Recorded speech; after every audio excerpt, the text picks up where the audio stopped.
मैं हर्षित गुप्ता और आप देख रहे हैं हमारा यूट्यूब चैनल हर्षित फिजिक्स। फिजिक्स के कॉन्सेप्ट को सिंपल इजी तरीके से डेप्थ में समझने के लिए हमारे चैनल को सब्सक्राइब करें। इलेक्ट्रोस्टैटिक्स की सीरीज में हमने बात करी थी इलेक्ट्रिक फील्ड के बारे में। ठीक है, इलेक्ट्रिक फील्ड के बारे में बहुत सी बातें हम लोग ने कर ली थी। तो आज हमारा टॉपिक है किसी पॉइंट चार्ज के कारण इलेक्ट्रिक फील्ड निकालना। ठीक है, तो आज का टॉपिक है electric field intensity. Electric field intensity due to a point charge. ठीक है, तो मान लेते हैं कि ये कोई पॉइंट चार्ज है Q। ठीक है, इससे R डिस्टेंस पर कोई एक पॉइंट मान लेते हैं P है। R डिस्टेंस पर इस P पॉइंट के कारण हमें इस P पॉइंट पर हमें इलेक्ट्रिक फील्ड इंटेंसिटी निकालनी है इस Q चार्ज के कारण। ठीक है, तो याद रखने वाली बात यह कि जब भी हमें किसी पॉइंट पे इलेक्ट्रिक फील्ड इंटेंसिटी निकालनी पड़ जाए या उसकी डायरेक्शन निकालनी पड़ जाए तो हम करते क्या है, उस पॉइंट पर एक टेस्ट चार्ज रखते हैं और उसके बाद जो टेस्ट चार्ज पर लगने वाले फोर्स की डायरेक्शन होती है वही डायरेक्शन होती है इलेक्ट्रिक फील्ड की डायरेक्शन। ठीक है, तो अगर कभी भी किसी भी सवाल में या किसी भी कोई कॉन्सेप्ट में किसी भी डेरिवेशन में हमें इलेक्ट्रिक फील्ड इंटेंसिटी निकालनी पड़ जाए तो हम उस पॉइंट पर एक टेस्ट चार्ज रख देते हैं। ठीक है, अब ये टेस्ट चार्ज क्या होता है, तो टेस्ट चार्ज को हम प्लस क्यू नॉट से जनरली रिप्रेजेंट करते हैं। और टेस्ट चार्ज होता क्या है, टेस्ट चार्ज वास्तव में एक इमेजिनरी चार्ज है ना। मतलब एक इलेक्ट्रिक फील्ड इंटेंसिटी को निकालने के कॉन्सेप्ट को समझने के लिए एक इमेजिनरी चार्ज बनाया गया है। ठीक है, ये एक बहुत छोटा चार्ज होता है, इतना छोटा चार्ज कि इसका अपना कोई इलेक्ट्रिक फील्ड नहीं होता है ना। वास्तव में देखा जाए तो कोई चार्ज के चारों तरफ उसका अपना इलेक्ट्रिक फील्ड होता ही है। ठीक है, इसीलिए हमने बोला ना ये एक इमेजिनरी चार्ज है, केवल एक कॉन्सेप्ट को समझने के लिए बात हो रही है। ठीक है, तो हमें किसी भी पॉइंट पर इलेक्ट्रिक फील्ड निकालना होगा तो वहां पर एक टेस्ट चार्ज रख देंगे। टेस्ट चार्ज क्या है, टेस्ट चार्ज मतलब ना कि एक इमेजिनरी चार्ज है और ये करता क्या है कि अपने चारों तरफ की फील्ड को इफेक्ट नहीं करता है। मतलब जिस फील्ड में टेस्ट चार्ज रखा जाता है उस फील्ड में कोई इफेक्ट नहीं पड़ता है उस टेस्ट चार्ज के कारण। ठीक है, तो हमें किसी भी पॉइंट पर इलेक्ट्रिक फील्ड निकालना पड़ जाए तो हम उस पॉइंट पर एक टेस्ट चार्ज रख देते हैं। ठीक है, तो ये हमने इस पॉइंट पर एक टेस्ट चार्ज रखा। अब इस टेस्ट चार्ज पर कितना फोर्स लगेगा और किस डायरेक्शन लगेगा हम ये निकालें। अगर मान लेते हैं प्लस क्यू चार्ज है तो इस प्लस क्यू नॉट पर फोर्स इधर लगेगा, तो जो डायरेक्शन टेस्ट चार्ज पर लगने वाले फोर्स की होगी वही डायरेक्शन उस पॉइंट पर इलेक्ट्रिक फील्ड इंटेंसिटी की होती है। तो ये हो जाएगा इलेक्ट्रिक फील्ड इंटेंसिटी ई की डायरेक्शन। ठीक है, इस पी पॉइंट पर। ठीक है, अब अगर कहें कि इस टेस्ट चार्ज पर लगने वाला फोर्स कितना होगा तो देखो द इलेक्ट्रोस्टैटिक फोर्स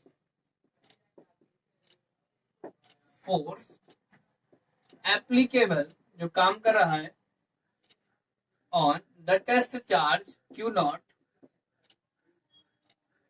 तो ये हो जाएगा एफ। भाई कूलॉम से लगा दो चार्जेस के बीच एक फोर्स निकालना है, मान लेते बीच में एयर ही है तो फोर्स हो जाएगा F equal to 1/4 pi epsilon naught q into q naught upon r square. ये हो जाएगा। ठीक है, अब हम लोग को इलेक्ट्रिक फील्ड इंटेंसिटी का फॉर्मूला भी पता है, E is equal to formula होता है F अपॉन क्यू नॉट, है ना। और यहाँ पर जो नीचे क्यू होता है वो वाला चार्ज होता है जिसको हम लाते हैं।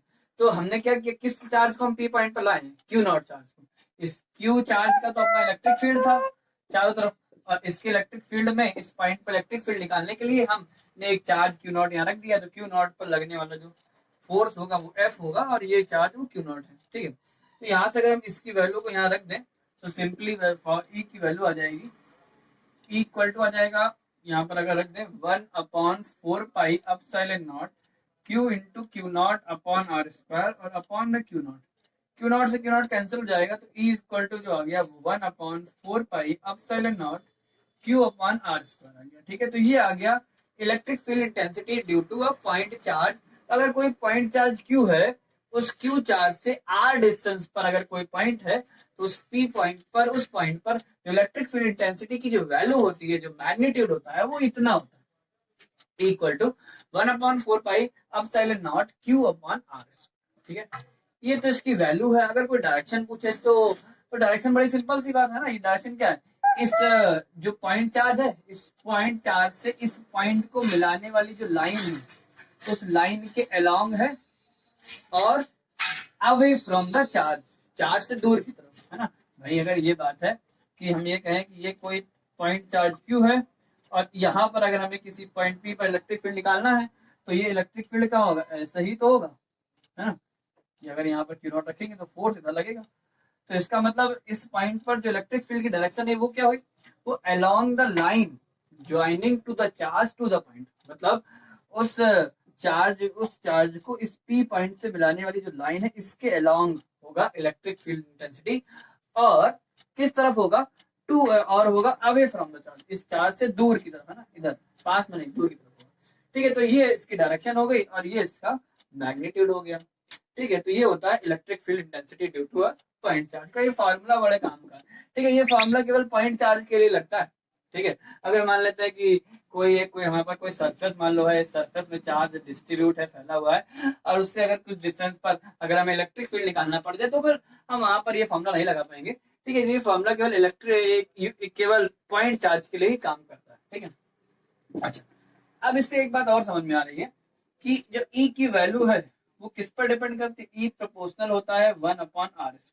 मतलब ये कि किसी पॉइंट चार्ज से जितना दूर जाते जाएंगे उतना इलेक्ट्रिक फील्ड इंटेंसिटी कम होती जाएगी, है ना। अगर हम पॉइंट चार्ज से डिस्टेंस को हमने डबल कर दिया तो इलेक्ट्रिक फील्ड इंटेंसिटी 4 गुना कम हो जाएगी।